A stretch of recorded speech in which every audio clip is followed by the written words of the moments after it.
Well, tonight, a Mobile woman who survived the terror attack in New Orleans is describing the horror and chaos she experienced on Bourbon Street.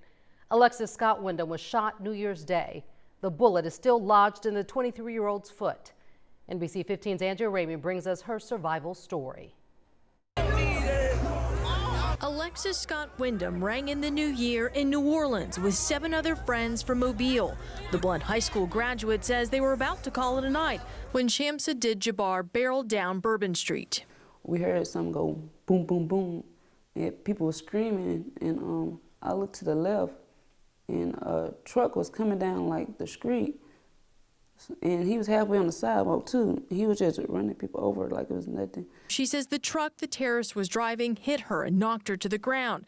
At first, Alexis thought he ran over her foot, but as she tried to get up and run away, she saw blood pouring out. Her best friend FaceTimed with her mother, Trifina, who directed them to make a tourniquet with Alexis' sock to slow down the bleeding.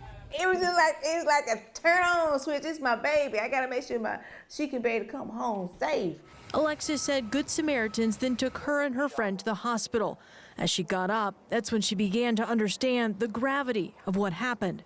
To my left and my right, 2 dead people. It was a man on the corner. He was shot, I think in the head. It was blood. His blood was just leaking. His eyes were open. They were still trying to help him, but it was too late.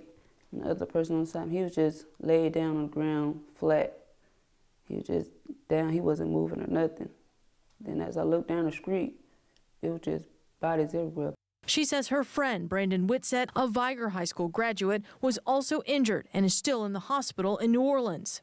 It's like the truck hit one whole side of him.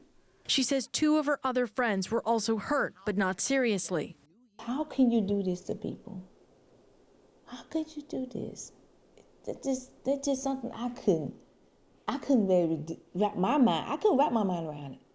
I'm sorry. I just think he's mental ill. I'm just thankful.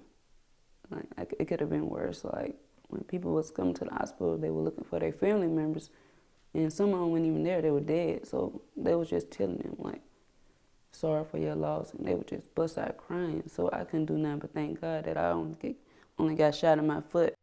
Andrea Ramey, NBC 15 News. Alexis says in 2 weeks she'll follow up with a doctor to see if that bullet will need to be surgically removed from her foot.